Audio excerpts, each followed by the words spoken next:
Get breaking news alerts and special reports. The news and stories that matter, delivered weekday mornings. As Iran's national team faced Spain on Wednesday in Iran's second 2018 World Cup match, Iranian women entered Tehran's largest stadium to watch a screening of the game for the first time since a year after the country's 1979 revolution. Tehran's provincial council made the last-minute decision Wednesday morning to allow women to attend the screening after Iran won its first World Cup match since 1998 last week, sending Iranian men and women into the streets for hours of celebration. Iranians celebrate their 1-0 World Cup victory over Morocco in downtown Tehran on Friday. Vahid Salemi, a pop in stadiums, a group of Iranian women who have been advocating for their right to enter sports stadiums for years, welcomed the announcement. Members were later met by local police upon arriving at Azadi Stadium for the screening at 10:30 p.m. Wednesday local time. Eventually they were let in prior to kickoff. According to Iran's state news agency, the decision to let women into the stadium applied only to Wednesday's match, although some women said they hoped that it was a first step to a change in policy. British Iranian student and activist Ghansha Ghavami, who was present for the historic event, became one of the faces of the movement after she was detained for attending a volleyball match in Tehran in 2015.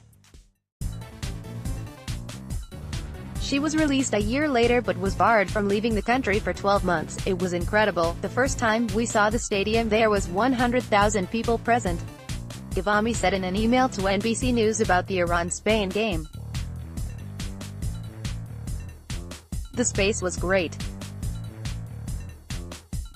Even after the end of the game, people continued to stay in the stadium. Women are still not allowed to watch most live sports matches in Iran, and Sarah, 34, a member of Open Stadiums, said she did not think the council's decision would change that. They seemed to have played with us and the media.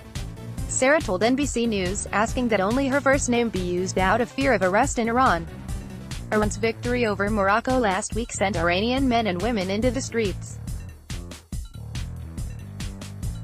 Iran is currently the only country participating in the 2018 World Cup Games that prohibits women from entering stadiums, according to the Center for Human Rights in Iran. Saudi Arabia lifted a similar ban earlier this year as a part of Crown Prince Mohammed bin Salman's relaxation on social restrictions, allowing women to attend soccer matches at home. The stadium put 10,000 tickets on sale for the screening and they sold out immediately, according to Agence France Presse. Women were allowed to watch the match from the family section of stadiums as well as in parks and other public arenas around the country. In the U.S., the Center for Human Rights in Iran has been leading the fight for women to be able to watch and attend soccer and sports games with their male peers. It's a positive development that women were finally let into Tehran's Azadi Stadium today after protests by women and men outside the arena, but it remains to be seen whether the discriminatory ban has been permanently lifted. Hadi Ghimi, executive director of the center, said in a statement to NBC News. Iranian women have been risking arrest by peacefully protesting this ban for years and have shown they won't back down until they are treated as equals. A woman holds an Iranian flag during last week's celebrations. Iranian clerics say women must be kept from entering sports arenas because they need protection from the masculine environment at those venues.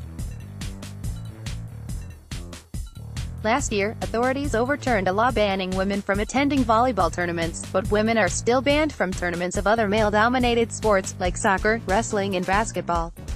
Iran lost the match to Spain, 0-1. But that hardly seemed to matter to Iranian women. These doors finally opened. The image of women's happiness and encouragement has been widely disseminated, and has been broken down into cyberspace, Ghavami said. It's hard to close the doors of the stadium on women now.